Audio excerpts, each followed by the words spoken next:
ये ससुरा प्रेम शब्द अधूरा है, देखो ना, अधूरा है कि नहीं है, र पूरा है, शब्द अधूरा रहता है यहाँ पे। इसका पर्यायवाची देखोगे तो ई भी अधूरा है, देखो इसका देखेगा तो अधूरा है।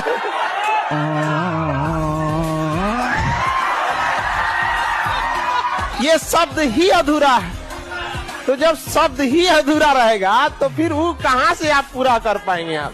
भाई देखो क्या कह रहा है, लेकिन सर विवाह तो पूरा है,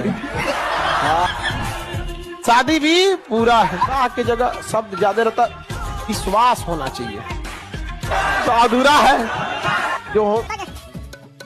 दो चीज गया, ये भी अधूरा है। अगर अधूरी जिम्मेदारी और अधूरा विश्वास रहेगा तो कभी नहीं टिकने वाला।